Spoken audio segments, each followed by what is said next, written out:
السلام علیکم ورحمۃ اللہ۔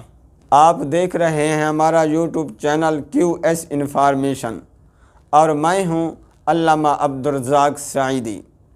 سوال: جو شخص روزہ نہیں رکھتا کیا اس پر صدقہ فطر ادا کرنا واجب ہے یا نہیں؟ اس سوال کے جواب سے پہلے تو آپ یہ سمجھ لیں، صدقہ فطر کے وجوب کے لیے روزہ رکھنا شرط نہیں ہے، بلکہ صدقہ فطر کے وجوب کے لیے 4 چیزوں کا پایا جانا ضروری ہے۔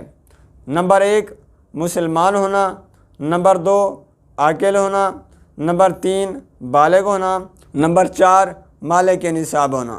اگر کسی شخص کو رب ذوالجلال نے ان 4 نعمتوں سے نوازا ہے تو پھر اس پر صدقہ فطر ادا کرنا واجب ہے۔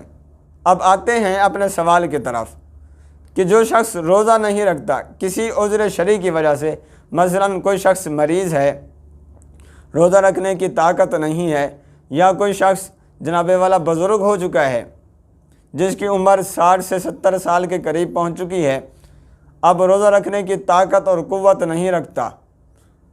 اسی طرح کوئی شخص مسافر ہے، سفر کے اندر ہے، یا کوئی ایسی عورت ہے جس سے حیض آ چکا ہے، اگر کوئی شخص بلا عذر شرعی روزہ نہیں رکھتا، روزہ رکھنے کی طاقت بھی ہے، قوت بھی ہے، بالغ بھی ہے، صحت یاب بھی ہے، رب ذوالجلال نے صحت کی نعمت سے بھی نوازا ہے اور روزہ رکھنے کی یہ طاقت بھی رکھتا ہے، لیکن اس کے باوجود بھی بدبختی کی وجہ سے روزہ نہیں رکھتا، روزے کی برکات سے محروم رہتا ہے، تو ایسے شخص پر بھی صدقہ فطر ادا کرنا واجب ہے۔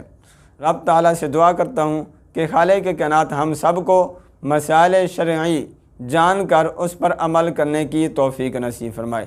السلام علیکم ورحمۃ اللہ۔